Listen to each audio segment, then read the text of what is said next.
Gravação iniciada.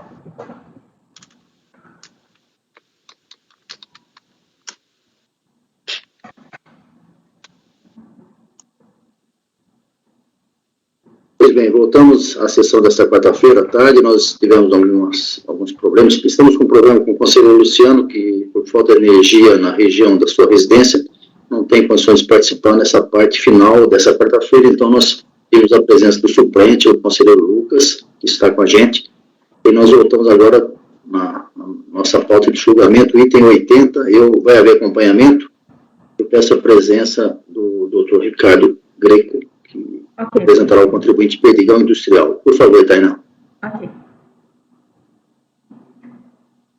Item 80 na pauta, Dr. Ricardo. Seu processo será julgado agora. Vou verificar muito no chat. Está na pasta essa minuta?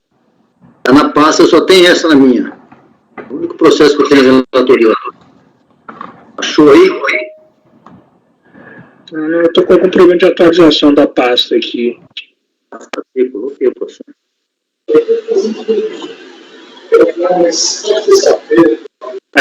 Encontrei. Boa tarde. Tem vários microfones abertos dando ruído. Boa tarde, doutor, seja bem-vindo. O senhor vai fazer apenas o acompanhamento, é isso? Perfeito, tá bom. O processo é o item 80, Perdigão é a recorrente, a relatoria é minha.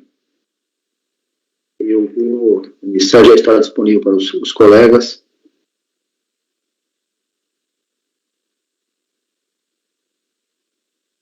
Doutor, antes de começar, o senhor solicitou uma audiência de um outro processo. O senhor solicitou ou outro patrono?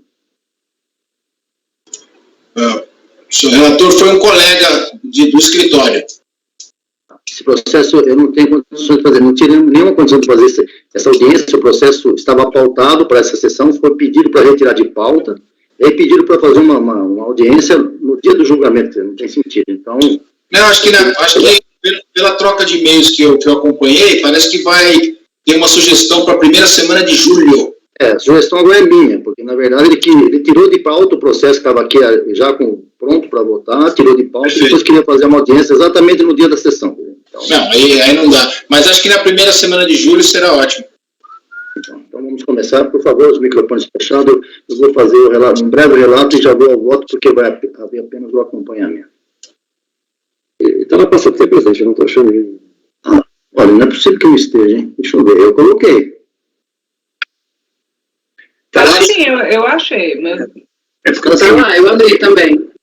Acontece que eu estava com esse mesmo problema, não estava atualizando a pasta T para então conheço, obrigado, desculpa. Vai clicando e que hora atualiza. Tá bom, então eu vou aqui, esse processo é um processo interessante isso aqui, mas vou tentar ser o mais breve possível, até pelos problemas que nós já tivemos de paralisação da sessão. Vou ser obrigado a fazer uma leitura rápida aqui. É um recurso voluntário interposto pela Perdigão, contribuinte, decisão da terceira turma de Florianópolis, mantendo entendimento da DRF também de Florianópolis, despacho da história tal, em relação a esse pé de comp, que eu transcrevi, o despacho da história está aí formatado da seguinte forma, formatado da seguinte maneira. O contribuinte pediu essa restituição de 4 milhões e pouco, compensação não foi deferido pelos motivos que estão explicados logo na frente. O contribuinte se manifestou na sua manifestação de conformidade, dizendo que se tratava de uma retenção de 3.800.000, estou na folha 3, 3.874, pela fonte pagadora número tal, informado no pé de conta equivocadamente, esse é o ponto central, como sendo relativo ao primeiro trimestre de 2002, quando na verdade seria uma fonte do quarto trimestre de 2002, de acordo com os informes de rendimentos que teriam sido anexados aos autos. Em vista do erro, a contribuinte disse que juntou aos autos informes de rendimentos, extratos bancários, notas de negociação de títulos e outros documentos que comprovariam a retenção.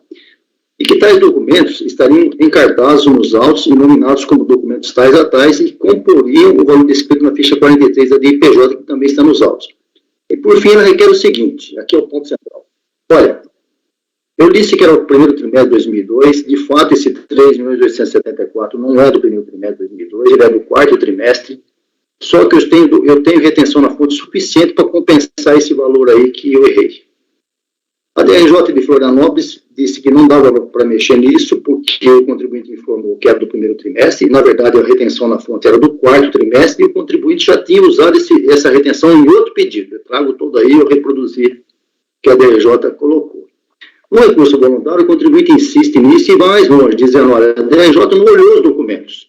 Eu reconheço que eu coloquei uma retenção na fonte do quarto trimestre, coloquei no primeiro trimestre, e que já foi aproveitado oportunamente, mas eu tenho retenção na fonte suficiente para cobrir esse valor. Ou seja, se tivesse a DRJ olhado as minhas provas, eu teria o deferimento do pedido, embora tivesse errado aquele valor que não era do período.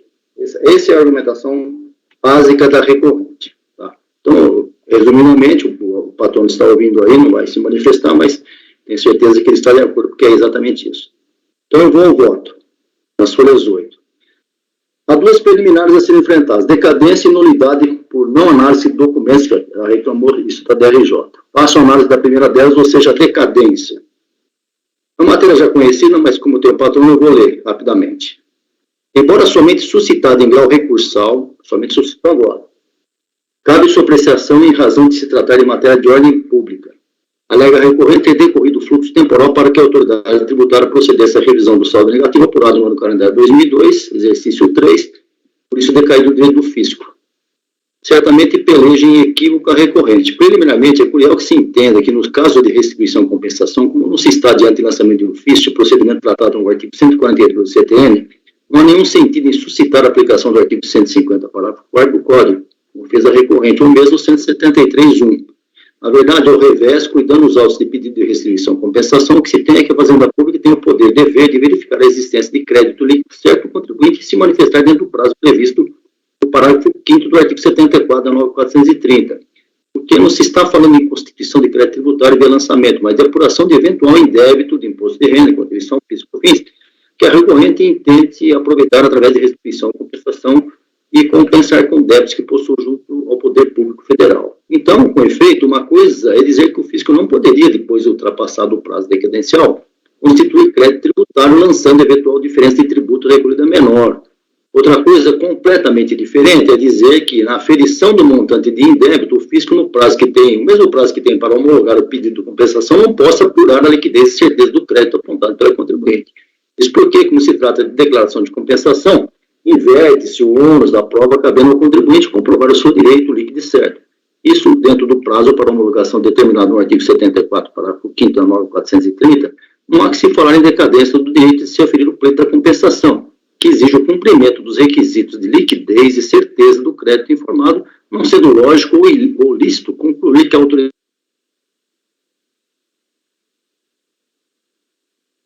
sem verificar a prévia liquidez e certeza do indébito tributário que lhe dá suporte. Eu trago decisões aqui do CARF e continuo. Nesse sentido, a norma específica que vai sobre o decompra não deixa dúvidas quanto à limitação da homologação tácita somente às compensações e não ao crédito em si. Assim, é dever da autoridade, ao analisar os valores informados em decompre para fins de decisão de homologação ou não da compensação, investigar, sim, a exatidão do crédito apurado pelo sujeito passivo. É inquestionável dizer, nada impede que o fisco perscrute a qualquer tempo os elementos formadores de um crédito reclamado pelo contribuinte. O limite temporal está fixado no prazo para o contribuinte pleitear seu direito de repetição e posterior compensação. Prazo esse, o mesmo de que dispõe o fisco para homologar ou não a correspondente declaração. Desde que dentro desse prazo, o fisco pode exigir a comprovação dos elementos formadores do crédito indicado. Em suma, os prazos a que aludem os artigos 150, parágrafo 4º, e 173.1 do CTN, o artigo 74, parágrafo 5º da 9430, são prazos independentes e que não se comunicam, mesmo nas situações em que o fisco realiza a correta apuração do lucro real ou das bases de cálculo da contribuição social, PIS e COFINS para fins de verificação do direito creditório requerido. Aí eu trago a doutrina a respeito, trago também decisões do CARF, inclusive da Câmara Superior, a relatoria do Rafael Vidal de Araújo, e vou concluindo. Nesse tom, absolutamente improcedentes os argumentos presentes no recurso voluntário de folhas, de que, aspas, há de ser reconhecida a operação da decadência do direito do fisco revela em 2011 procedimento realizado pela recorrente em relação à composição de saldo negativo de 2002, calendário. Haja visto o transcurso de prazo de mais de 5 anos. Aí, palavras minhas, Posto que a contagem temporal que se sujeita ao procedimento do artigo 74, parágrafo 5º da 9.430, ou seja, 5 anos a contar da data da entrega da declaração de compensação. Então, concluindo, como o período objeto de análise é o ano calendário de 2002, a protocolização do pedido de restituição por parte da recorrente deu-se em 21/3/2007, pericomp número tal, folhas. O despacho decisório foi exarado em 9/9/2011, folha 5, consciência da contribuinte em 26/9/2011, não há que se falar em decadência, de modo que rejeito a preliminar suscitada, decadência.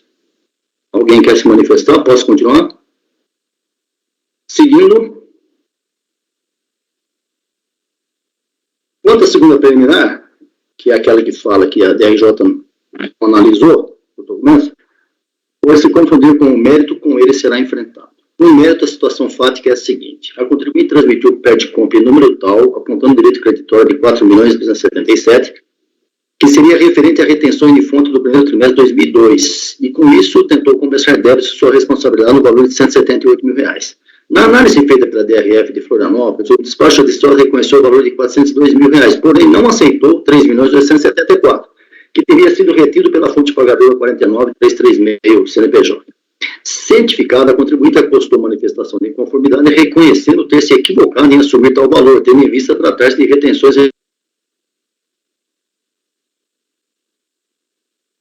tentou ter sofrido nesse mesmo primeiro trimestre de 2002 inúmeras outras retenções que até suplantariam o montante glosado, e juntando documentos nos autos. Com esses argumentos, requereu o provimento da manifestação de inconformidade. Subindo os autos, a apreciação da DRJ Florianópolis, por unanimidade de votos, o colegiado do primeiro piso entendeu incabível o deferimento pretendido, por o contribuinte ter se utilizado de valores pertinentes a outro período e já objeto de igual pedido para o quarto trimestre, que era o correto. Para chegar a essa conclusão, prudente e parcimoniosamente, a DRJ acessou os sistemas da Receita Federal e apurou o seguinte, aí eu trago aí.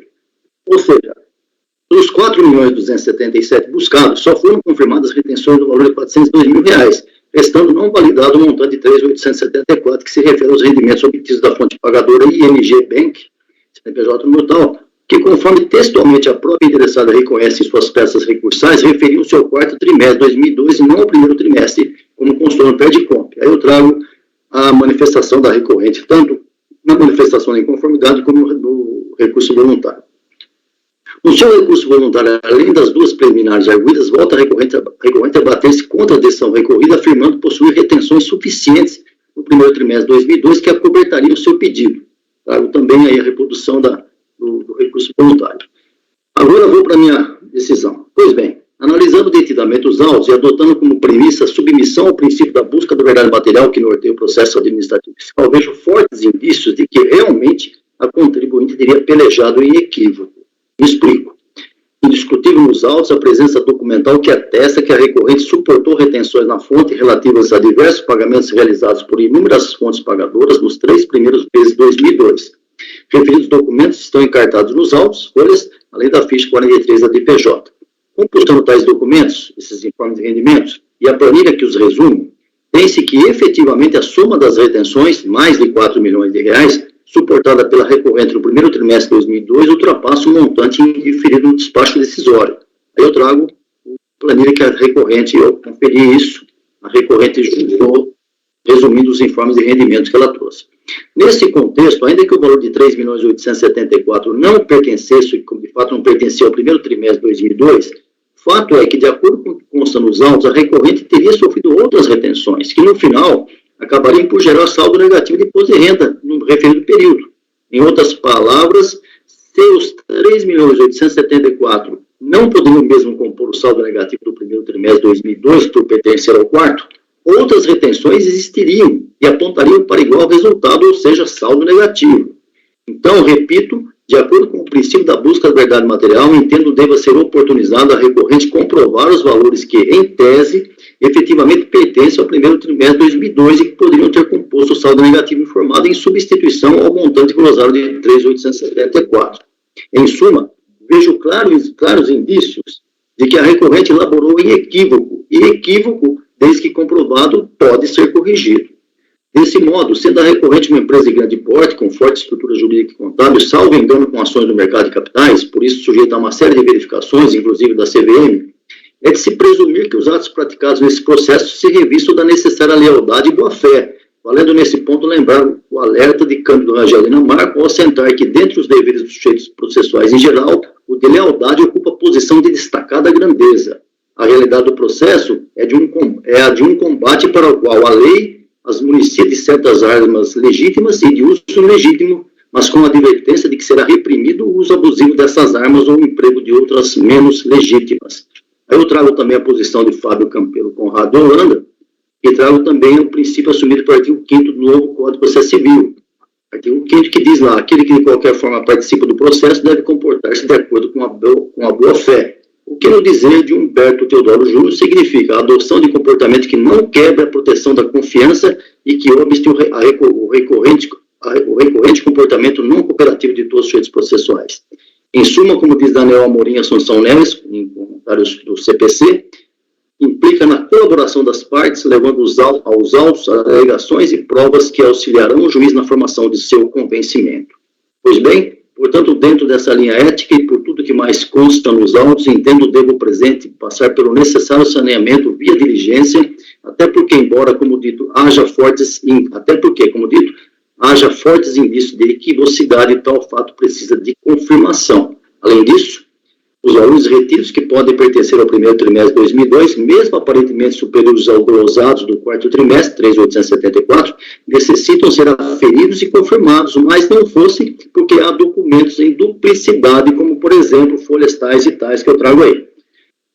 Demais disso, nos termos da legislação vigente da súmula CARF 80, na apuração do RPJ, a pessoa jurídica poderá deduzir do imposto devido ao valor do imposto de renda retido na fonte desde que comprove o oferecimento da tributação dos rendimentos. O oferecimento da tributação dos rendimentos, base de cálculo de fonte, deve ser devidamente comprovado, que eu não tenho aqui nos autos.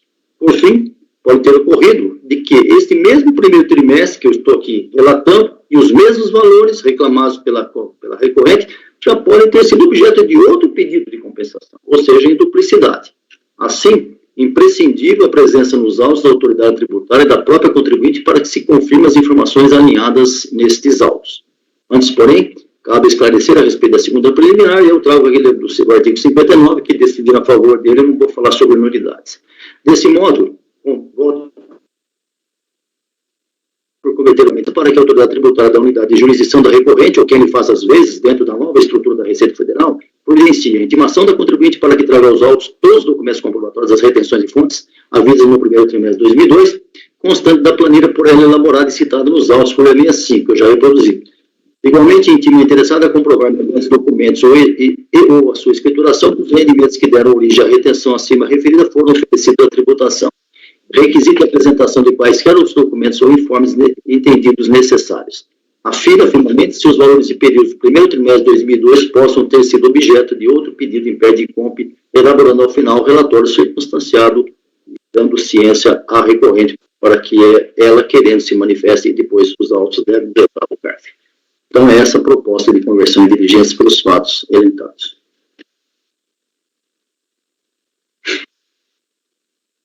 Alguma dúvida? Se não estiver de acordo, vamos discutir. Aqui é apenas a minha proposta. Ok.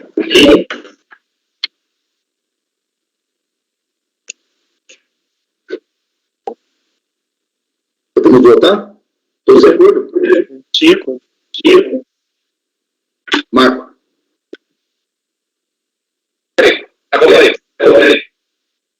Pagano. Acompanha, presidente. Evandro.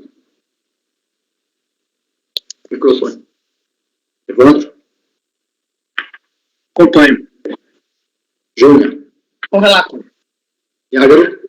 Relator. Bárbara. Acompanha o relator. Lucas. Acompanha, relator. Unânime convertido em diligência. Julgamento encerrado, doutor. Entendido? Perfeitamente, presidente. Muito obrigado. Bom trabalho a todos. Bom trabalho para o senhor. Uma boa tarde também. Uma boa tarde. Julgamento encerrado. Continuando. Tem mais algum aqui? Terminamos, né? Acompanhamento. Ótimo. Então, voltamos à nossa pauta normal. A boa notícia é que amanhã não tem nenhuma sustentação oral nem acompanhamento. Item 100, mas foi tirado de pauta, né, Marco? Sim. Foi tirado de pauta esse item aí? Sim, sei, vai tirar. Amanhã não tem nenhum acompanhamento nem sustentação. Que bom. Então já dá para tranquilizar um pouco. Então vamos voltar na nossa pauta normal aqui, tentar eliminar o que nós temos da parte.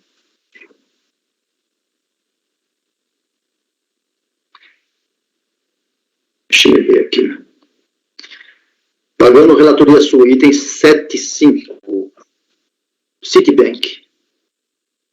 Esse processo está com vista para a Júnia. Deixa eu ver uma coisa aqui antes de começar.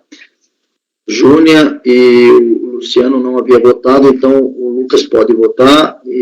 Júnia, então faz um resumo do resumo disso aí. O Marco e o Evandro dirigiram do relator que dava provimento e a Júnia deu vista. Então o Pagano dá um resumo do resumo, hein? Uma linha, resume, a Júnia se manifesta e vamos ver.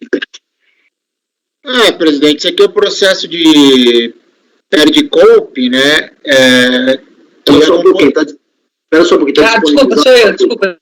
Não, só para o Lucas poder acompanhar, tá? Qual é o item da pauta? Estou abrindo aqui na pasta T, só para o relator é o Pagano. 7.5. Tá, estou aqui já. Abrindo. É um processo de Perdicope, presidente, que ele era composto com saldo negativo, só que esse saldo negativo ele tinha outras compensações feitas nos períodos por volta de 2000, 2001, 2002, e essas compensações antigas eram feitas por DCTF. E aí a fiscalização, ela foi analisar esse saldo negativo, que foi solicitado lá pelo ano de 2005, 2006, eu não me lembro direito, quando foi 2007.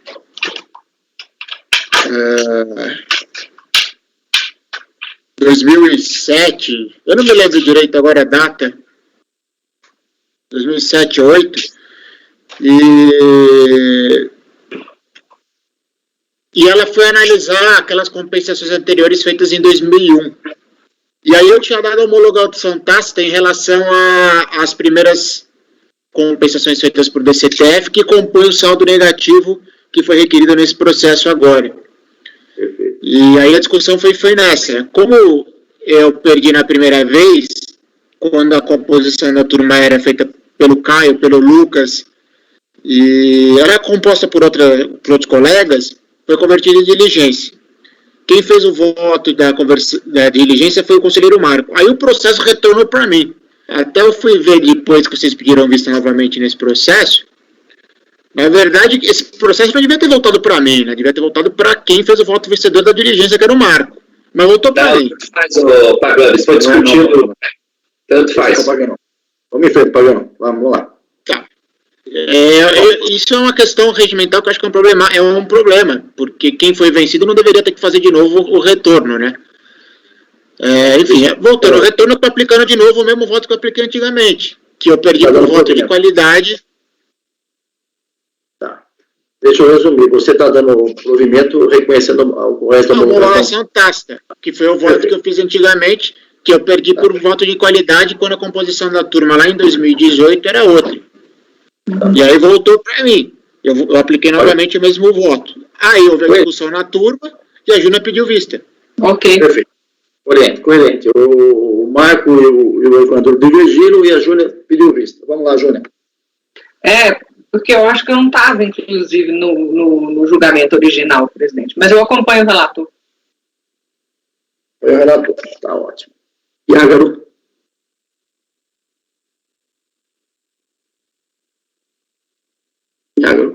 Só um minutinho, presidente. Eu achei que porque eu estou tentando lembrar que foi feito. Eu posso lembrar aí os colegas?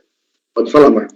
Por favor. Essa discussão aqui, o Pagano está considerando que o primeiro PRDCOMP que contaria o início da fluência de prazo para homologação tácita. Só que o contribuinte, eu até estou lendo o voto do setor aqui, o contribuinte retificou esse PRDCOMP 2 vezes, salvo engano, tá?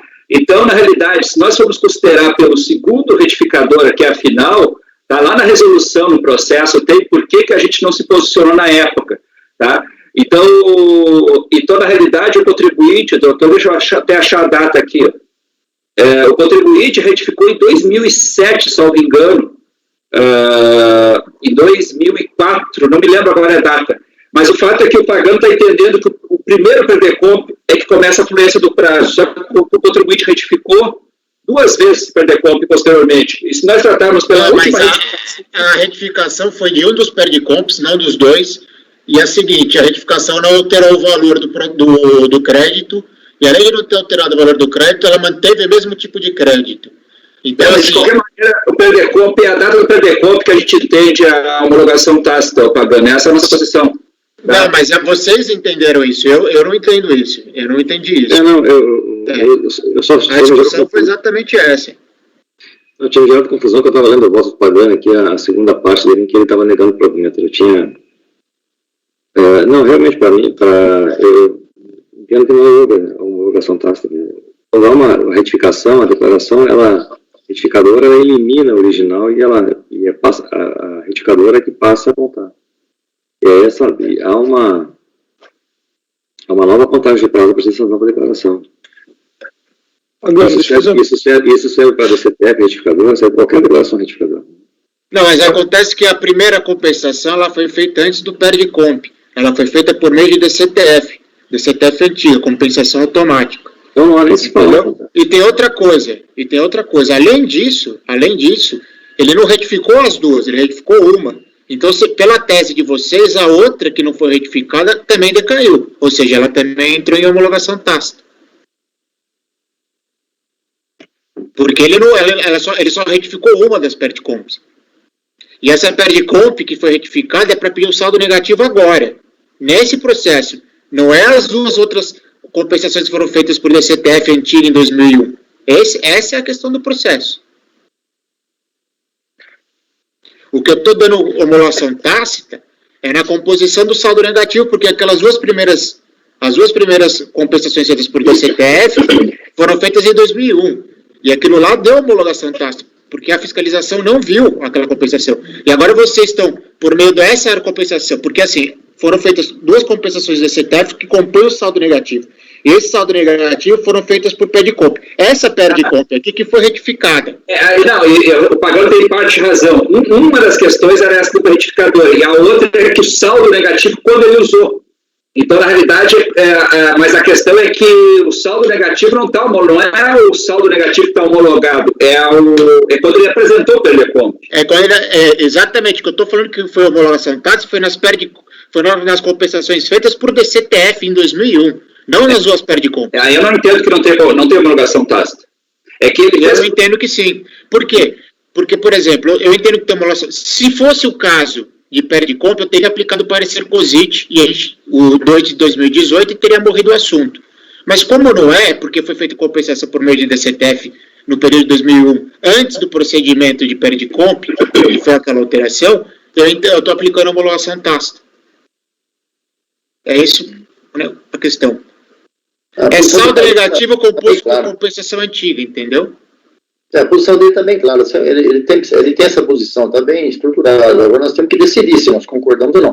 Marcos, você mantém seu voto? Eu divido porque, na realidade, assim, aqui tem um problema de retificação de PERDECOMP, que para mim pede para nova data. A questão é que o saldo negativo, a compensação foi feita e formou o saldo negativo, e ela foi usada depois. Tá? Então, não é o momento que tu fez a compensação lá antes do PERDECOMP, antes da existência do PERDECOMP, que começa a contar o prazo, e sim no momento que tu passa a constituir o saldo negativo. Então, esse prazo não houve homologação tácita, tá? Ou não houve afluência dos 5 anos. Tá? Então, na realidade, ele fez uma compensação em DCTF num dos PERDECOMPs e começou a usar depois, tá? Lá em PERDECOMP. Aí o pagano entende que ele retroage no momento que ele fez a compensação lá desse pagamento, dessa fonte, né, o pagano não me lembro, que formou o saldo negativo. E só que, para mim, é tranquilo que só quando se forma o saldo negativo é que tu passa a ter o direito. Tá. Eu também mantém, a Júlia acompanhou o pagano, e a Ágora, a palavra é com você. Eu estou com a divergência, porque é o seguinte, aqui nós conversamos sobre isso na última sessão, agora, eu não lembro agora. Essa compensação desse teto não está sujeita àquela questão do parecer COSIT, como o pagano falou, tá? Então é o seguinte, a fiscalização, a administração tributária, ela tem que olhar a composição do saldo, diferente quando nós tínhamos as compensações por estimativas para ele ser cobrado. E nesse caso aqui, quando ele foi verificar a compensação lá que formou um saldo negativo em 2001, verificou que não existia o crédito. Então, a dúvida só que eu estou agora aqui pagando em relação a essa segunda PERDECOMP que você menciona aqui, que não houve... É porque não tem aqui as datas... Quando é que ela foi transmitida? É que a segunda PERDECOMP não houve a retificação. Mas eu estou tentando localizar aqui no teu voto aqui qual foram as datas de transmissão do DECOMPs aqui. Mas as PERDECOMPs que foram do saldo negativo não é a questão do meu voto para a homologação tácita.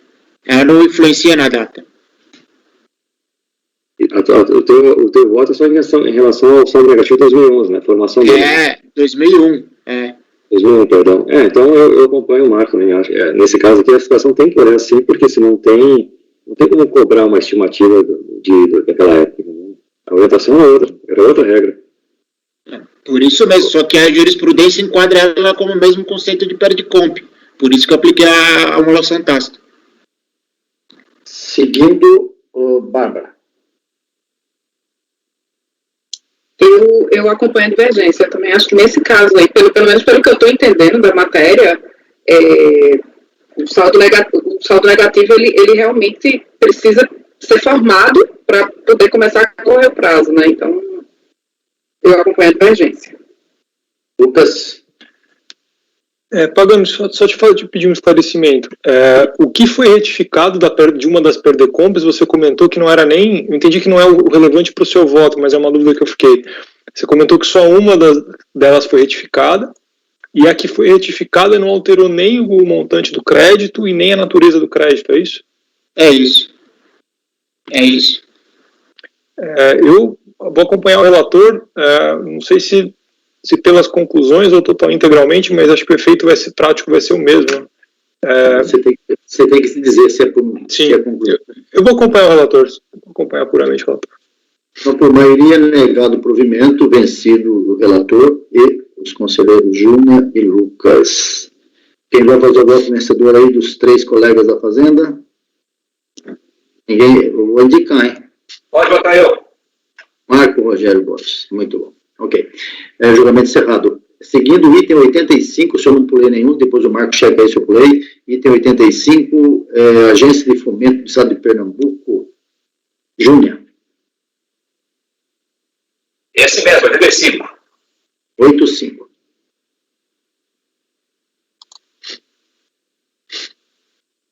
Pronto. Júnior. Vamos lá. Desculpa, eu esqueci que estava... tá aí. Esse processo, presidente, é a mesma coisa do item 1. Eu provavelmente devo ter digitado errado e aí acabaram ficando em questões separadas. Mas deixa eu só falar aqui rapidamente para o Lucas. Isso aqui, Lucas, esse recurso é uma discussão exclusivamente de tempestividade da manifestação de inconformidade do contribuinte. Tá? Por quê? Porque a DRJ foi feita uma intimação via postal, foi devolvida, em razão de o endereço constar lá que ele mudou, aí foi feito em edital, e aí, quando o contribuinte foi consultar a listagem de débito dele, a situação fiscal, ele verificou que existia o processo, ele foi lá e fez a manifestação de inconformidade, tá? E desde a manifestação de inconformidade, ele alega que na verdade não poderia ter sido feita a ciência por edital, porque ele tinha feito, nesse meio do caminho, a alteração, que foi em fevereiro, né, o edital foi em maio, tá? E o AR foi no comecinho de março. No finalzinho de fevereiro, ele fez, de fato, e traz comprovação disso, certidão, inclusive, da junta, que ele tinha feito o pedido de alteração na junta, tá? Do domicílio dele. Mas não consta para nós, e eu esclareci com os colegas da Fazenda, me parece que ele tinha que fazer uma comunicação disso para a Receita. Porque se fosse uma comunicação automática, ou seja, fez na junta, já está alterado na Receita, aí, de fato, não teria problema, realmente ele já teria razão, né? porque, e aí o que eu estou entendendo é que, de acordo com o artigo 23 do decreto 7235, a intimação pelo correio é válida desde que feita no domicílio eleito pelo contribuinte. E, além disso, o artigo 127 do CTN também faculta o contribuinte a eleição do domicílio fiscal. Então, basicamente, o que eu estou colocando aí é baixar o processo em diligência para verificar, vou até alterar essa parte final aqui, a data em que a Receita Federal, né, em que ele fez o pedido de alteração do endereço no CNPJ. Porque aí a gente verifica se realmente foi feito validamente antes da emissão do AR, porque se tivesse sido feito, aí realmente o contribuinte tem razão. Então não tem informação sobre a transmissão de DBE, no caso? Não. Tá? Entendi. Perfeito, entendido. Então, cobertura de diligência, já botamos nisso, né? Então, concordo. Unânime. Concordo. Perfeito. Seguindo. O presidente, desculpa, o processo da Júlia já tinha voltado, né? Já tinha sido decidido. Não, já tinha votado, né? São dois pagantes, são dois processos. Não, é exatamente igual. Ela fez a indicação desses códigos aí, por qualquer motivo o sistema ela pegou e separou, não sei. Mas é a mesma coisa, né, Júlia? Perdão, mas eu vou... Mesma coisa, são dois processos diferentes, mas com a mesma preliminar. Entendi. Para voltar para a unidade, lá para verificar se o problema da tempestade. Como o voto é idêntico, eu pensei que a gente já tinha votado, eu confundi. Não, já. Existe tem uma questão nesses casos aí, que pelo que eu estou me recordando da última alteração que eu tive que fazer quando trabalhava no escritório, é que alguns órgãos, e eu não sei, dependendo de onde é feita a alteração da junta comercial, você só consegue transmitir o DBE depois de ter o retorno do documento, porque você tem que informar uma data específica. Mas isso, enfim, acho que ficaria essa análise para uma outra ocasião. É por isso que nós estamos mandando para a unidade de origem para verificar isso. Tem uma questão de... Ótimo. Tá. Pelo que eu vi, essa pauta da tarde nós encerramos, salvo engano. Então eu vou voltar agora ao item 24. Item 24 e 25 é um paradigma no 24, o 25 ele é um repetitivo, relatoria da Júnia também, Toyota do Brasil. Itens 24 e o 25 é o... Já ouviu falar de repetitivo de paradigma, né, Lucas? Já. Então tá bom. O paradigma 24 é o que a Júnia vai relatar e o 25 está no meu nome, eu apenas para efeito de atualização. Júnia, você. Presidente, acho que a gente pode ir direto para o voto. Pode sim. Conforme exposto no relatório, trata o presente processo de manifestação de inconformidade contra o despacho decisório eletrônico que decidiu não homologar as compensações, tendo em vista que, a partir das características do DAF, o pagamento foi localizado, mas verificou-se haver sido integralmente utilizado para a quitação de débitos do contribuinte, não restando crédito disponível. De acordo com a contribuinte, o despacho decisório merecia ser reformado, pois não teria havido a análise da DCTF retificadora, que juntamente com o DARF comprovavam o crédito que se pretendia compensar. A decisão recorrida negou o provimento à manifestação de inconformidade por entender que, embora a retificação da DCTF seja admitida, a simples retificação não é suficiente. E aí, só indo para o negrito. Ao alegar a existência de direito creditório a seu favor, argumentando que teria recolhido valor a maior ou que teria declarado valor de tributo maior do que o devido, cabe ao contribuinte apresentar documentação contábil fiscal comprobatória para sustentar sua alegação. Assim, uma vez que o contribuinte não demonstrou com documentação hábil o suficiente a existência de crédito líquido certo, que alega possuir, junto à Fazenda, nos termos do artigo 170, não merece reparo do despacho rescisório. Em seu recurso, a recorrente alega que, tendo a instância quo considerada insuficiente as provas trazidas aos autos pela contribuinte, caberia a ela ter solicitado diligências no sentido de complementar a instrução probatória e não julgar improcedente o pedido. Em primeiro lugar, entendo incorreta a premissa suscitada pela recorrente no sentido de que caberia à DRJ de origem o ônus de buscar as informações necessárias à comprovação do crédito. Isso porque, diferentemente dos processos decorrentes de auto de infração, nos processos que versam sobre o perder-comptos, o ônus probatório quanto ao crédito pleiteado recai sobre o contribuinte, devendo apresentar elementos fáticos aptos a comprovar o alegado direito. Esse também é o posicionamento da Câmara Superior de Recursos Fiscais, conforme se verifica pelo acordo 9101-002-548. Em relação ao argumento utilizado na decisão de que a DCTF não poderia ser retificada após o despacho decisório, conquanto tenha sido controverso no passado, restou pacificada após a edição do parecer normativo cosício 2. Entretanto, juntamente com a retificação da DCTF, o CARF tem reconhecido em diversos precedentes que surge para o contribuinte um ônus probatório específico em sua defesa, qual seja a comprovação do crédito pleiteado ou do erro em que se funda a correção do declarado. No acordo 9101-003-156, pontuou-se que a DCTF tem natureza de confissão de dívida, de modo que não basta a sua retificação simplesmente com base nos dados da escrita fiscal, sendo necessária a apresentação de documentação apta a lastrear os registros contábeis. Conforme exposto, a decisão recorrida foi clara ao apontar que há impugnante hora recorrente, que não foram juntados aos autos documentos que comprovassem o erro por ela alegado, tais como sua escrituração contábil fiscal do período. Sendo assim, era de todo possível que a recorrente juntasse ao seu recurso voluntário as provas apontadas pela decisão recorrida. Está relativamente pacificada a possibilidade do sujeito juntar provas em recurso voluntário para contrapor objeções postas em decisão de primeira instância. E aí eu cito o artigo 16, o acordo 9101-003-927. No entanto, a referida documentação não foi juntada aos autos em fase recursal.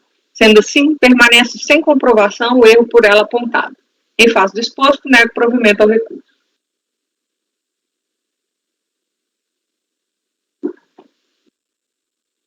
Manifestação.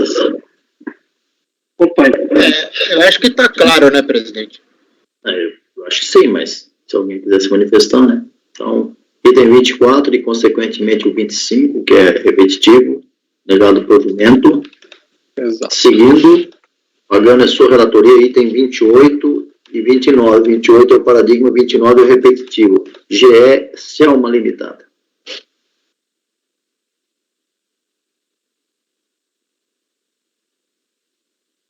Então, esse aqui é um recurso voluntário interposto ao acordo da Delegacia da Receita Federal, que decidiu manter o não reconhecimento do crédito pagamento devido a maior de CSL, nos termos do despacho decisório, bem como pelo fato de a perda de compra.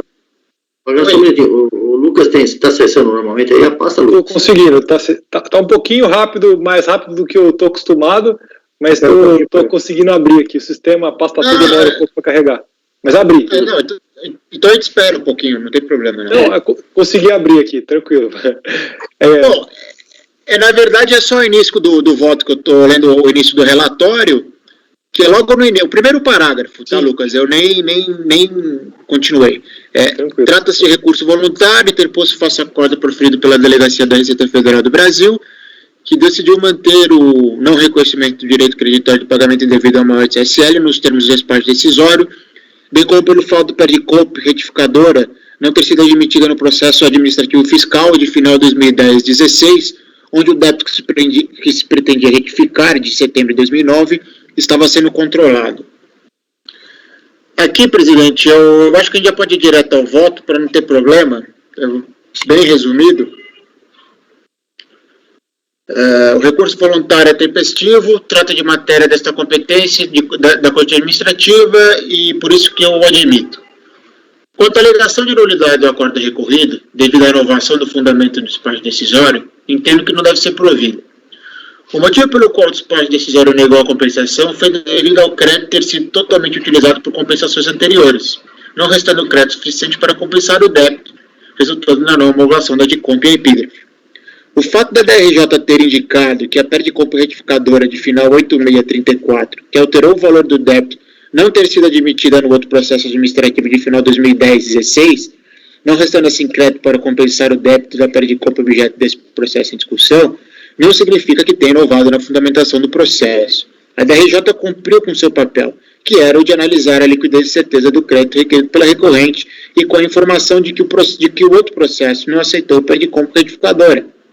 Acabou por dar a explicação do motivo pelo qual não existia crédito suficiente para quitar o débito da Perdicope em análise neste processo. Desta forma, rejeita a preliminar de nulidade do acórdão recorrido por inovação do critério jurídico. Quanto à alegação de que não tinha sido notificada do despacho decisório proferida no outro processo, tal matéria não é de competência deste processo administrativo, sendo que a discussão de que se foi ou não admitido o despacho decisório deve ser tratada no outro processo de final de 2010-16. Ademais, consta no acórdão recorrido uma tabela indicando que a recorrente tinha sido notificada ao despacho decisório em 3/8/2012. Assim, também rejeita a alegação de que o acórdão seria nulo devido à falta de notificação da recorrente no despacho decisório proferido no processo administrativo 2010-16. Quanto ao mérito, a recorrente não apresenta documentos ou alegações específicas sobre o crédito, apenas alegando que com as retificações que fez anteriormente sobraria crédito suficiente para compensar com o débito da perda de compra objeto desse processo. Tal alegação já foi refutada pelo despacho decisório, tanto pelo despacho decisório como pelo acórdão recorrido, ao demonstrar que como perda de compra retificadora que alterava o débito não foi aceita pelo processo administrativo 2010-16, não restaria crédito suficiente para compensar o débito do perda de compra processo em epígrafe. Desta forma, tendo visto que não existe outros argumentos a serem analisados em sair recurso voluntário, adoto os fundamentos do recurso do acórdão recorrido para motivar meu voto. Aqui, presidente, eu não sei se vai ser necessária a leitura, mas eu acho que já ficou bem claro, né? Eu estou, no final, negando o provimento ao recurso voluntário. Não tem necessidade, nós estamos dando o seu voto. Acho que se alguém quiser algum esclarecimento, pergunta ao relator. Júnior, está aí, Júnior? Parece que ela caiu. Júnior? Voltou. Negado o provimento. Alguém discorda? Não. Ok. Próximo item da pauta. Marco, pelo que eu vi aqui, é um processo seu, porque tem um do Luciano aqui, mas o Luciano não está aqui, naturalmente, não pode ser. 54 é o da pauta do Luciano, né? O seu é o seguinte, porque... Não, o 54 a gente não fez ainda. Fez? Fez, né? O 2 era do pagando contra a FIPA, né? Tá. O 56 é do Luciano, mas ele não está aqui, então o 57 é seu.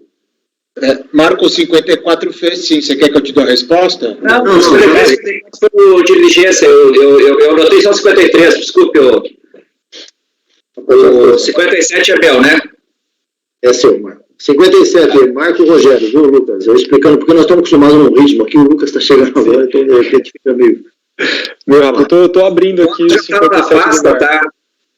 O processo, ele deixa eu abrir o voto aqui, 57 é urgente, né? Os dois é praticamente a mesma matéria, tá? O 57 e 58. A conclusão é a mesma. Resumindo para vocês, esse processo 57 e 58, o 57, salvo engano, é o de COFINS, e o 58 de PIS, tá? Eles foram baixados em diligência, eles são reflexos de um processo de RPJ, onde no relatório está relatada a história toda, e o processo de RPJ cancelou a multa qualificada, ano calendário 99, salvo engano, e aí cancelou a multa qualificada. E aí e a decisão também do COFINS aqui veio para nós com a multa qualificada exonerada. Não subiu o recurso de ofício, por causa que o valor de alçada era aquém. E aí a dúvida que ficou, por causa do lapso temporal, se aplicava o 150 a 173. Por quê? Porque era exatamente ali no período, tá? No início de 2000, o auto foi em 2005, se não me engano, vou abrir agora o voto aqui. O auto foi em 2005, e o período é 99. Como foi desqualificada a multa, então teria que ver se teve pagamentos. Aí foi baixada a diligência, e a diligência, tanto num quanto o outro, confirmou que não tinha nenhum pagamento no calendário 99. Aí, então, como é PIS e COFINS, tá, eu estou acabando dando provimento apenas por mês de dezembro.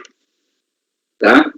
Por causa que eu estou aplicando o 173, e então eu estou aplicando o 731, e aí só o mês de dezembro é que não decaiu. Os outros meses estão todos decaídos. E isso aí está tudo relatado no voto, tá?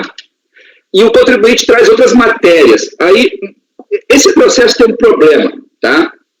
Por que ele está apartado do processo de RPJ? Na realidade, o processo de RPJ, agora eu estou me lembrando desse detalhe, o processo de RPJ foi tudo feito junto, o auto de infração PIS, COFINS e CCLL.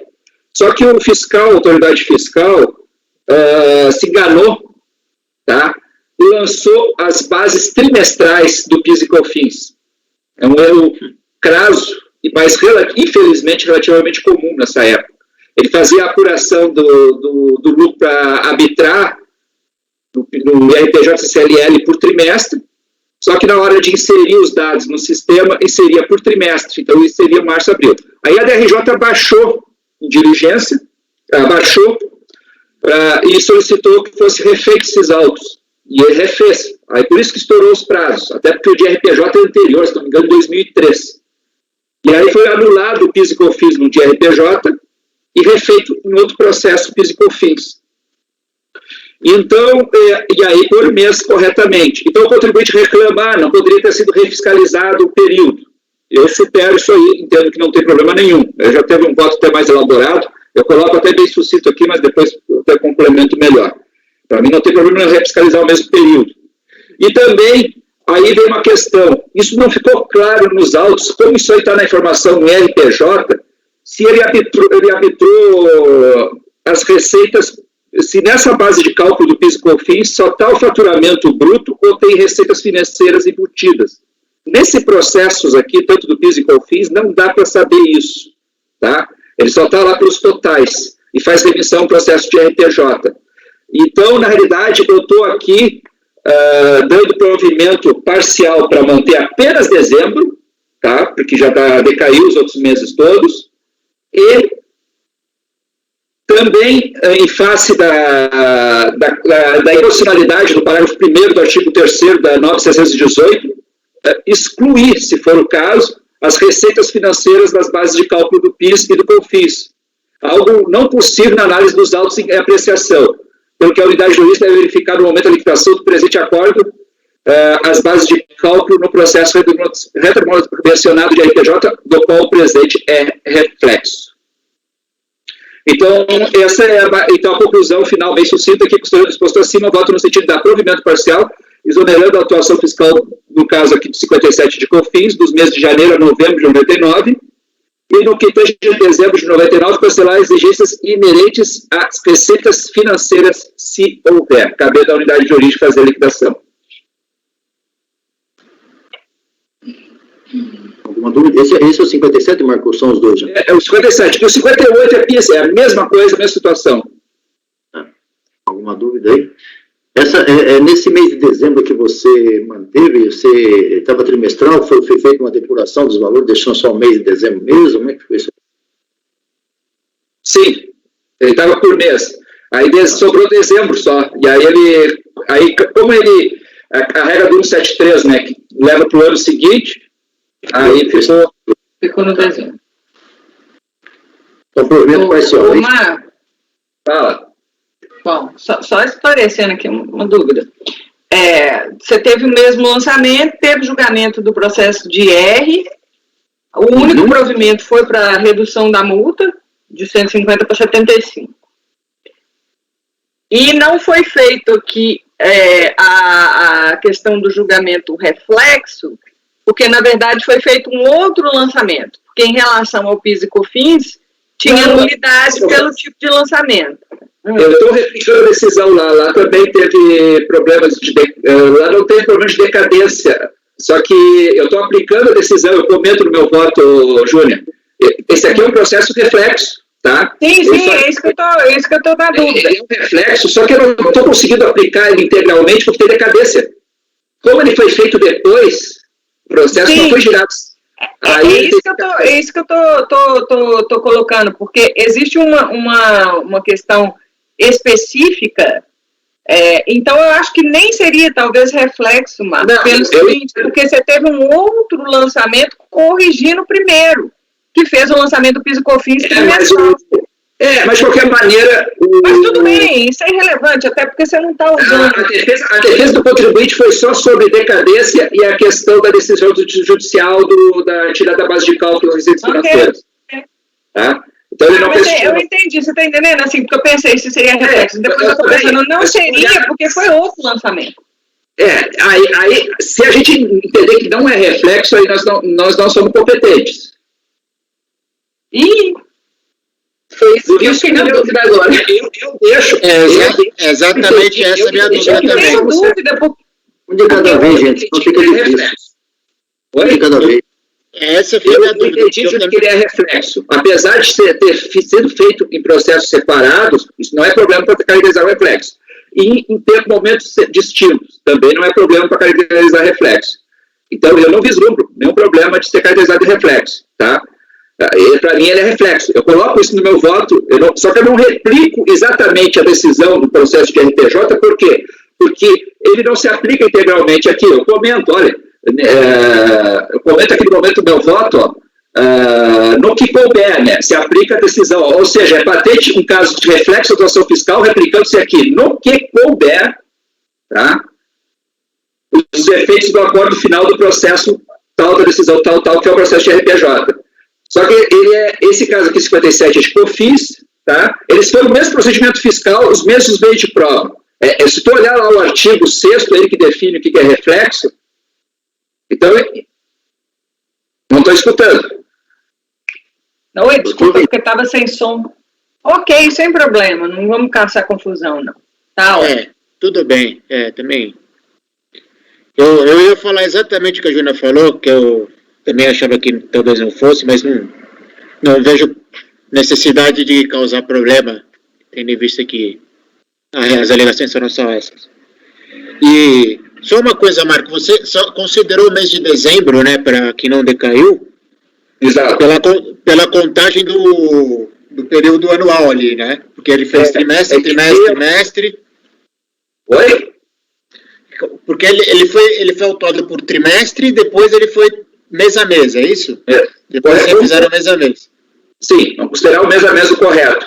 E aí, aí o artigo 173 fala do primeiro dia do ano seguinte que deveria tomar conhecimento. Então, aí dezembro, quando encerra o ciclo em 31 de dezembro, o mês passado o Ciccone teve um voto muito bom, até que deu uma discussão de recurso de ofício, que o IPI era descendial, né? E aí o colega lá manteve todo dezembro e o Ciccone, não. O primeiro decêndio e o segundo decêndio de IPI tem que ser cancelado sobre decadência. Só o terceiro, que encerra em 31 de dezembro, que não podia. Você lembra, Ciccone? Era recurso de ofício, inclusive eu mexi no recurso de ofício, tem razão. Mas está correto, a contagem do Marco está corretíssima, é isso mesmo. Não, sim, mas eu queria entender, ele aplicou 173 por quê? Porque não tem pagamento. Esse foi o motivo da diligência pagando. Não teve pagamento pagando. Não teve pagamento nenhum para cair no 150. Não teve pagamento, nenhum recolhimento. Decisão do STJ. Nesse caso aqui, o 173 não foi por causa do 150 da qualificação. Do dolo. Não foi por causa de dolo, foi porque não teve pagamento. Mas, inclusive, nós baixamos diligência, está no voto do Marco, isso aí. Diligência para ver se não houve pagamento do PiscoFins. Isso, e foi confirmado que não teve pagamento nenhum, então não se enquadra no 150. Mas o PiscoFins não é sobre faturamento? Ele não tem que pagar pelo menos uma parcela? Pelo menos uma parte desse PiscoFins ele pagou. A informação que não pagou. Está lá o relatório, não teve o pagamento de 90. O voto do Marco está explícito a respeito de diligência, olha, não teve pagamento. Então tá bom. E também não pagou dezembro também, só que levou. A fiscalização demorou um pouco mais, ele acabou não pagando e levou. Foi isso. Não está, a contagem do prazo está certíssimo. Não tem o que... O PIS e o COFINS são iguais. Agora esse detalhe do reflexo aí, Marco, como é que decidimos isso aí? Não, eu entendo. O seguinte, para mim é reflexo. E eu coloco isso no meu voto. Só que, aqui, ó, no meu voto, para mim é reflexo. Eu não tenho dúvida nenhuma. O que diz o artigo 6º? Não precisa estar no mesmo processo. Pelo contrário, a gente acaba seguindo julga em processos separados aqui. E nem no mesmo momento também. Eu já julguei processos de reflexo em momentos distintos. Mas você eliminou porque tinha decadência, é isso? É que aqui, aí, como esse processo aqui foi um momento diferente, não dá para aplicar exatamente a mesma decisão do RPJ. Aí tem que ver as prejudiciais antes que a decadência. Perfeito. Até porque foi outro lançamento também. E no PIS também é a mesma coisa, só mantém em dezembro, é a mesma coisa, né? Exatamente a mesma coisa. Vamos para poder colocar aqui. Muito bem. Alguma dúvida? Não tem dúvida nenhuma. Se tiver, já vai ficar com a dúvida mesmo. Julgamento encerrado. Continuando agora. Qual foi esse item, Marcos? 50 e quanto aí? Oi? Qual foi esse item mesmo? 57 e 58. 57 e 58. Então vamos seguir aí. 57 e 58. Agora o próximo. 62. Então 62 é seu também, Marcos. Vai lá. Esse é mais difícil ainda. É um embargo esse aqui. Embargo do próprio conselheiro. Do próprio conselheiro. Te lembra? Ele erra, depois ele paga, certo? Isso é culpa do presidente, tá? Já vou avisando. O presidente não erra. Ele erra, depois ele conserta pelos embargos. Vamos lá. Na realidade, assim, ó, o voto todo foi no sentido de negar provimento, só que na ata, eu não sei se eu errei na hora de conferir, quando o presidente repassou, não sei se mudaram, não sei o que aconteceu. O fato é que na ata depois saiu dando provimento. Tá? Então, só isso. Eu até coloco lá nos meus embargos o vídeo, tá? A decisão proclamada em vídeo foi negar provimento, etc. Tá? Então, até modernidade, né? Coloco o link lá da sessão. E então, na realidade, ficou. Então, o embargo é basicamente para, ao invés de, como saiu na ata de dar provimento, para negar provimento. Só isso. Deu mais trabalho fazer esses embargos aí do que fazer a votação dele. Para chegar numa decisão. Mas eu me lembro bem desse caso. Aqui é só uma correção e não há dúvida nenhuma. Ninguém pode ter dúvida sobre isso. Corrigido, vamos em frente. Item 63. Iágaro. 63 e 64. O mesmo contribuinte, não sei se os assuntos são os mesmos, mas você verifica aí o que você quer relatar primeiro. Araçatuba Diesel. Dá um delay aí só para eu conseguir abrir. Até carregar a pasta T. 63, 64? Calma. Não, calma. Batismo de fogo, viu, Lucas? Aqui não, já estou conseguindo até abrir o e-processo. Uma semana do CARF. Calma, gente. Na verdade, o Marco me deu quando eu cheguei aí, que era copia todos os processos para o teu computador. Isso, para o seu computador, porque a pasta T demora. A pasta T chega a chorar, rapaz, às vezes. Então, é que, como teve até até eu saber quais itens que eu ia julgar, de quem que era, eu devia ter copiado a pasta toda aqui. É que eu não sei até agora nem o que pode fazer e o que não pode fazer, né? Então, a gente... Vai tranquilo aí, vai tranquilo, verifica aí com calma, tá? Não, já abri aqui, consegui abrir, presidente. Obrigado pela paciência. Bem, vamos lá então. Iágaro, decide qual você vai relatar primeiro. O primeiro é o 63, tá? Que é o do principal, depois tem o decorrente, né? O assunto é imposto de renda na fonte, né? Item da pauta 63. Trata o recurso de voluntário contra a decisão da DJ de Ribeirão Preto, né, que não homologou compensação lastreada em crédito do imposto de renda retido na fonte sobre lucro líquido, né? Nós já falamos nessa sessão aqui, né? Hoje o recolhimento ocorreu em 30 de abril de 1990. A motivação para a não homologação da compensação decorreu de que o crédito originalmente reconhecido, o PAF, no final de 2021, posteriormente pensado a este processo, deu-se em razão da divergência quanto à atualização monetária do débito, visto que a RFB,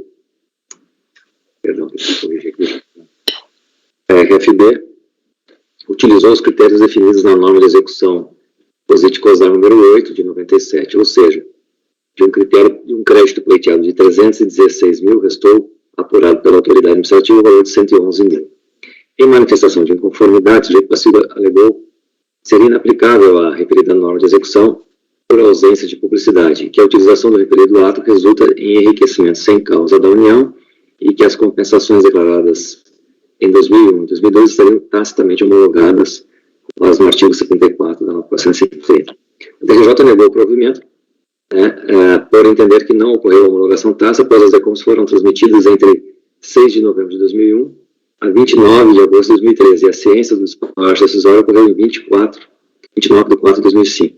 Quanto ao mérito, índice de conversão descrita na norma de execução, que o jogador administrativo está vinculado ao entendimento expresso para a RFB. A decisão, então, transcreve a emenda. Recurso voluntário, então, a recorrente repisa os argumentos da impugnação sobre a inaplicabilidade da norma de execução e que deveriam ser utilizados, então, os critérios que ela defende, né, BTN, INPC, UFIR e Selic, conforme demonstrativo elaborado. Né, é o relatório. O recurso é tempestivo, né, e o preencher os demais pressupostos deve ser conhecido. Quanto ao mérito, né, o objetivo ele se resume à atualização monetária do indébito, né, no valor original de 2 milhões de cruzeiros novos, acho que é. Entende a recorrente que o valor do indébito na data de formalização, né, foi falado. Vou passar direto aqui, então, para o item 11. Tá? O tema foi objeto do parecer da PGFN 2601, aprovado pelo ministro do Estado da Fazenda, conforme despacho publicado no Diário Oficial em 2008, que, em suma, autorizou a PFN, nos termos do artigo 19.2, a não mais contestar a utilização dos índices de inflação expurgados pelos planos econômicos constados na tabela única da Justiça Federal, aprovado pelo Conselho, né, no sentido de dispensar a apresentação de considerações em ações judiciais. O Superior Tribunal de Justiça, né, ao julgar o RESP, em sessão de 2010, representativo de controvérsia nos termos do 543 do CEDO, então, Código de Processo Civil, já se pronunciou sobre esse tema, né. Na verdade, o que ele fala aqui que os índices representam a verdadeira inflação do período, né, e aplicam, então. O artigo 62 do CARF, aprovado pela portaria, estabeleceu que é vedado aos membros e turmas do CARF afastar norma legal sobre o fundamento de inconstitucionalidade, e transcreve o referido dispositivo, né, que se refere à questão dos recursos repetitivos aqui. O precedente IP14, o precedente jurisprudencial do STJ, o A declaratório da PGFN, número 10, versa sobre a observância de norma em sentido estrito, isto é, quando eventual decisão judicial for proferida no sentido de condenar a União à repetição do indébito. Nessas circunstâncias, há de haver decisão judicial que determine a atualização do indébito com a utilização dos denominados expurgos fracionários, a PGFN não irá recorrer. Nesse sentido, as eventuais decisões judiciais proferidas após a publicação do RESP devem observar o balizador definido pelo STJ. Como se verifica, contudo, o caso litígio não se amolda às hipóteses do artigo 62 do anexo 2 do RICARF, em especial porque não se está aqui a afastar a disposição expressa em acordo internacional ou decreto sobre fundamento de inconstitucionalidade relativo à exigência tributária.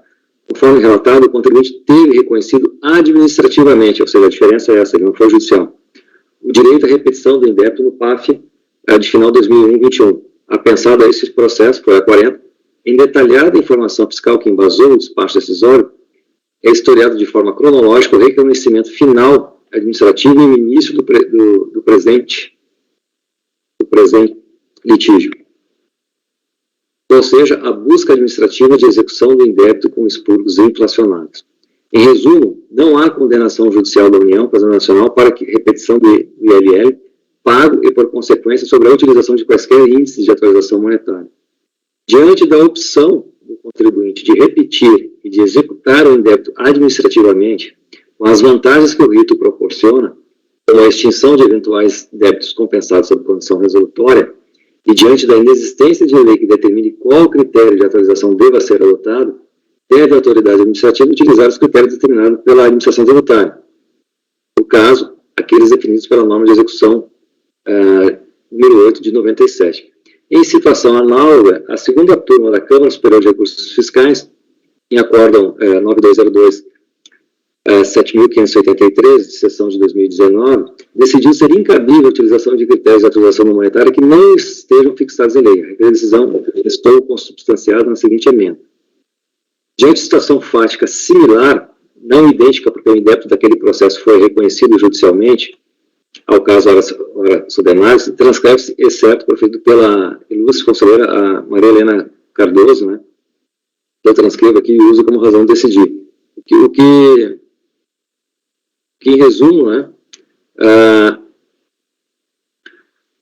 conclui no último parágrafo que se o CARF não detém a competência para julgar os atos de execução de suas próprias decisões, muito menos a deteria para decidir acerca da execução de decisão judicial aplicando as índices inflacionários que não integram o comando judicial. Ou seja, a Maria Helena, ela fala o seguinte, ó, se na decisão judicial não for fixado esses critérios, o CARF não teria competência para definir esses critérios, né? Então, quanto mais razão ainda a questão de uma execução que já nasceu administrativa, né? Então, diante do exposto, eu voto no sentido de negar provimento ao recurso voluntário.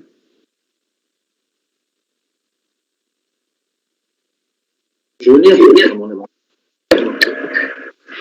Eu tinha visto, Iago, essa decisão da Maria Helena, mas eu fiz um voto, tem duas, aí, enfim, quando eu fui olhar melhor a jurisprudência, inclusive é curioso, porque nós temos decisões aqui do CARF, inclusive quando a decisão judicial é omissa, essa aqui é a decisão do acórdão 12.01001.990, em débito tributário e índices de correção monetária não fixados na decisão judicial, aplicação dos expurgos inflacionários, possibilidade.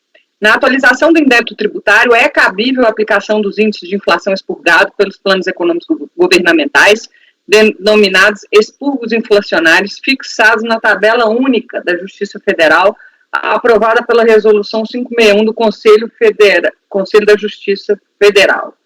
E aí, uma outra decisão, tem outras duas, aplicando o racional do RESP, que é esse 1.112.524, porque lá o Teori fala o seguinte, isso aqui não é extra petita, porque correção monetária é matéria de ordem pública.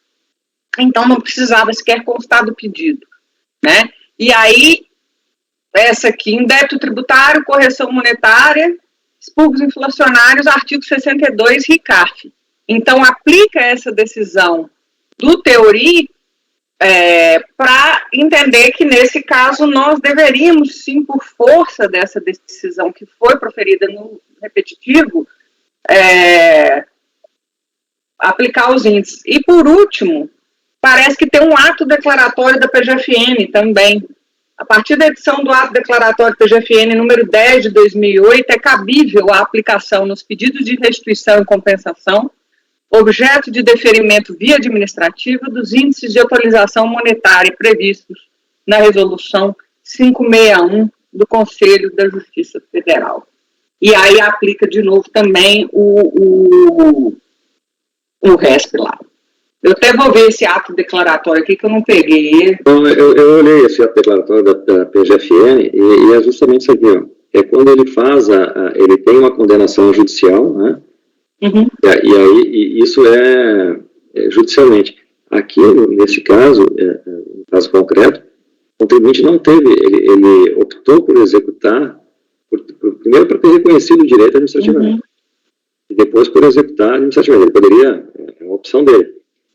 Evidentemente que quando você faz uma opção, você tem alguns bônus e alguns ônus, né? Sim. Se ele fosse judicialmente, por exemplo, ele teria que aguardar o trânsito em julgado da decisão, ter um título judicial para poder apresentar uma decompre, por exemplo, com efeito de extinção do crédito. O que ele fez? Ao optar pela administrativamente, ele pode já apresentar um pedido de compensação e extinguir o crédito sob condição resolutória, que é o que ele fez aqui. Só que administrativamente, como não há lei, em sentido estrito, determinando qual é o critério de correção, essa é uma questão que foi decidido pelo STJ para as ações judiciais, né? Ele então tem que se amoldar ao que é o critério que é administrativo, né? E é nessa decisão que foi proferida pela segunda turma da Câmara Superior, que eu estou usando aqui o acórdão cuja relatora foi a Maria Helena Cardoso. Tá? É estranho. E a correção monetária, entendi que vocês estão entendendo. A correção monetária, nesse caso, ela não estava prevista em lei, né? Isso. Então, na verdade, o expurgo foi algo que foi reconhecido pelo STJ, e aí, nessa hipótese, vocês estão entendendo que mesmo ele tendo falado que sequer precisaria constar do pedido, porque você está entendendo? Ele está adotando como se fosse um efeito legal, um efeito normal de correção. A decisão do STJ, O que o parecer da PGFN fala é sobre a observância da norma, né, de eventual decisão judicial. Né, o parecer lá da relatória da PGFN número 10, aí que você se referiu. Não, sim. Essa decisão estava ligada ao judicial. Isso, mas nós essa não temos outra... decisão judicial no caso concreto aqui, né? Mas essa outra aqui não tem, olha só. Na atualização de indébito tributário, é cabível a aplicação dos índices expurgados dos planos econômicos fixados na tabela da Justiça, ou seja, ainda que não tinha, que está na ementa, indébito e índice de correção não fixados na decisão. Ou seja, a decisão não tinha condenado. Deixa eu ver aqui essa é a coisa. Júlia, eu até assim, acredito que a tabela da Justiça ela represente melhor a inflação do período. Né? O que eu não me sinto, como eu dizer assim, autorizado a fazer é eu aplicar um critério de atualização monetária não previsto em lei. O juiz, eles vão estar vinculados a essa questão dos expurgos inflacionários. Agora, nós, administrativamente, na ausência de lei, a administração aplicou o quê? Aplicou o entendimento dos índices oficiais, né? Esses índices oficiais, eu vi que era uma ordem, estavam previstos numa ordem de serviço interna. É um ato declaratório que, na verdade, ele fixa lá, DTN, os índices oficiais de correção dos tributos federais aplicados à época, né? E o STJ, ele usa uma diferença de INPC, DTN... Assim. IPC, exatamente. Deixa eu só dar uma olhada aqui, presidente. Eu também não tenho muito clareza nisso, não. Eu até tinha feito essa decisão. Essa tua decisão está pautada agora para essa sessão? Né? Não, ela foi retirada. Ela estava lá em 2020, no começo de 2000, lá tipo para abril, e esse processo, ele acabou ficando fora da pauta. Mas eu lembro que eu passei por esse processo, inclusive o primeiro voto que eu fiz, eu estava fazendo com base no voto da Maria Helena. Mas aí depois eu falei, poxa, mas tem vários, pelo menos achei uns 3 votos, e um deles, e aí fui olhar o racional da decisão do STJ, que ela fala o seguinte, olha, você pode executar, tudo bem, aí ela estaria referindo ao processo, você pode executar no momento da execução, porque acho que eles estavam alegando excesso de execução, e porque o cara estava pedindo com expurgo. E aí a Procuradoria da Fazenda virou e falou assim, não, isso sequer consta do pedido da inicial do processo de conhecimento. E aí o que eles responderam, falaram, não importa. Correção monetária é matéria de ordem pública, então não é extrapetita. Você, na execução, dar a correção dos expurgos, não é extrapetita, porque ela não precisava estar nem no pedido. E aí, se ela não precisava estar no pedido, por que isso seria diferente administrativamente, entendeu? Enfim. Eu estou com a mesma inquietação que a Júlia está manifestando. Não me parece que a decisão... Vocês então teria que aplicar um índice de correção com base na tabela. Na tabela que não foi aprovada por lei, é isso? Que é um critério, o critério delimitador para o judiciário, é isso? Na verdade, o que me incomoda disso é que assim, a discussão que passou pelo STJ, o que me vem à memória, quando foi avaliar a aplicação ou não dos expurgos... Está transcrito aqui no voto. Sim, mas assim, não foi uma questão mais de avaliar se uma correção monetária que não considerasse os expurgos era correção monetária ou não. Se refletia, atualizava o valor, o poder de compra da moeda ou não. Isso independentemente da demanda ter sido levada em decorrência de uma decisão judicial para o STJ ou não. Foi o que eu entendi, porque o que tinha ali era uma discussão nesse sentido, ou seja, precisava ter constado esse pedido na ação, e o que o STJ respondeu falou, não, isso não precisa constar do pedido. Você já pode, direto na execução, colocar esses valores. Exatamente porque não é um acréscimo. Enfim, deixa eu ver aqui. Lê ali o item, está transcrito. Essa ordem de serviço, que o senhor comentou que previa atualização, que o Igor comentou, ela tinha algum fundamento específico? A única diferença é que ela usa os índices oficiais de correção dos tributos federais. E o STJ ele incluiu além desses índices, ele incluiu a diferença do IPC, BTN, porque esses índices federais foram considerados que não atualizavam o valor da moeda efetivamente. Mas eram utilizados para comprar a atualização dos débitos em atraso conjunto da Fazenda Nacional. Né? Eram os mesmos utilizados para cobrança. Isso. Ô, presidente, eu queria uma vista, pode ser? Pode, até duas. Tem dois processos, Virginia. Pode ser. Pode ficar com duas vistas. Acho que nós podemos encerrar por hoje, não? Vocês estão cansados também, não estão? Sim. Podemos parar? O pessoal tem alguns compromissos. Deixa eu ver só um minutinho aqui, vista para a Júnia. Mas antes da sua vista, eu preciso correr os votos aqui, na verdade. Marco, você vai acompanhar o voto? Não. Ele é do provimento. Pagano?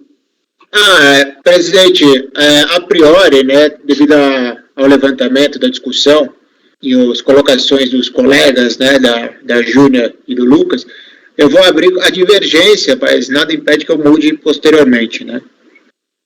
Tá, ok. Você vai divergir pelo relator. Porque aí o Evandro vai seguir o relator e aí a Júnia pede vista. Tá certo, Evandro. Presidente, diante da discussão, eu, a princípio, tendo a acompanhar a divergência, mas eu não sei como seria essa situação. Não, pera um pouquinho, você não vai votar ainda aqui, vai votar não. Desculpa, perdão. Evandro. Eu vou acompanhar o relator. Tá. Então, Lucas, você não vota porque a Júnia pediu vista no processo. Nem você, nem eu, nem a Bárbara, nem o Iago é o relator. Então, vista concedida nos dois processos para considerar a Júnia.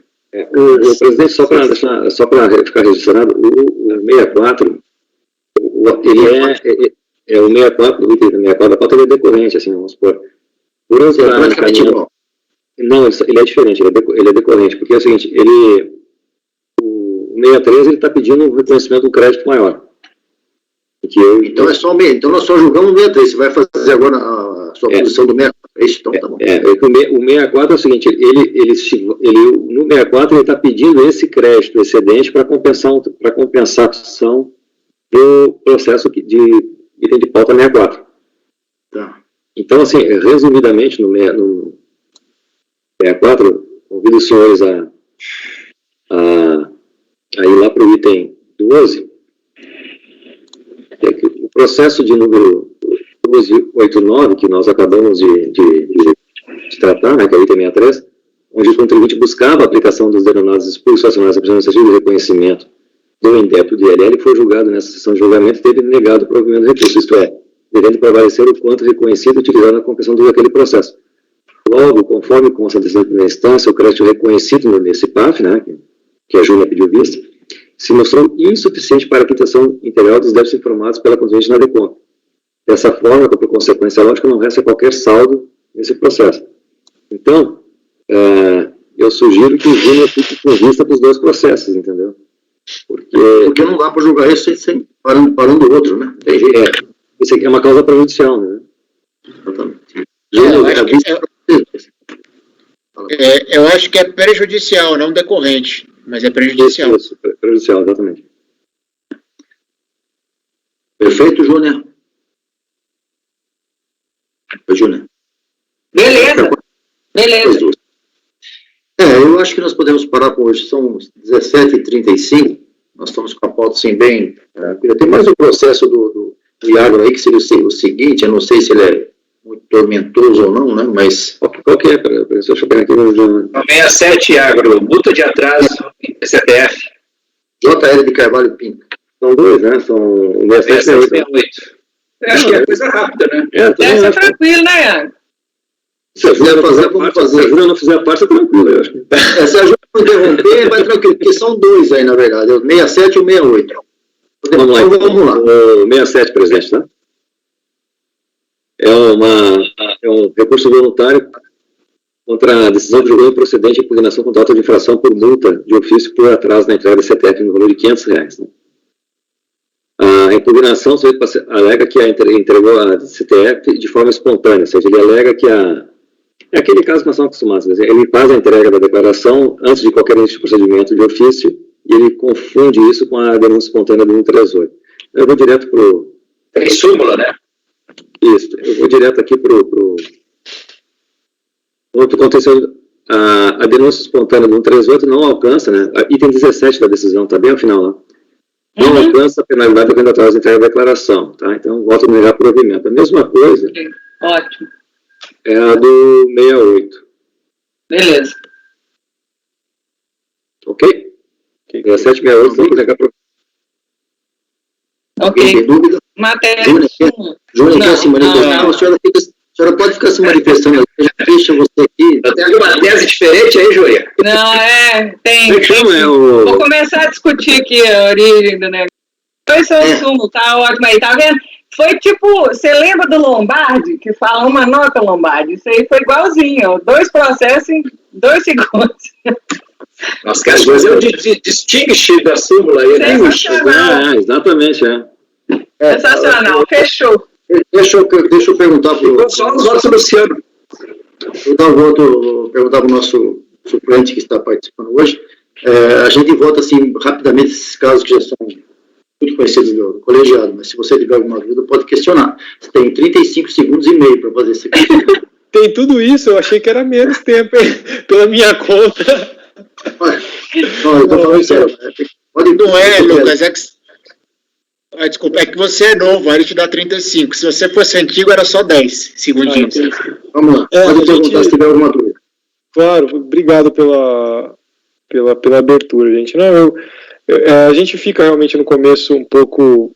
Tem assuntos que a gente nunca viu com tanta profundidade, ou não viu, outros que a gente já está mais familiarizado, então muitas vezes o convencimento acaba sendo formado ali na hora. Mas como as discussões já foram bastante acirradas, minhas dúvidas principais foram todas sanadas no decorrer dos debates aqui. Então, uma dúvida, presidente, o 69 nós já julgamos, já, né? Julgamos. Acho É porque eu não anotei. Foi dado provimento unânime. Tá bom, obrigado.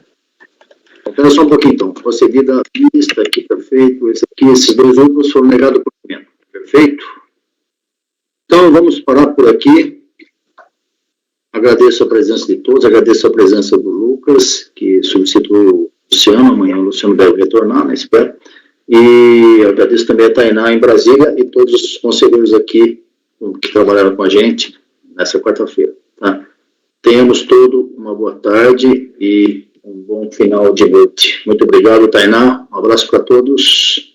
Abraço, gente. Obrigado. Até amanhã.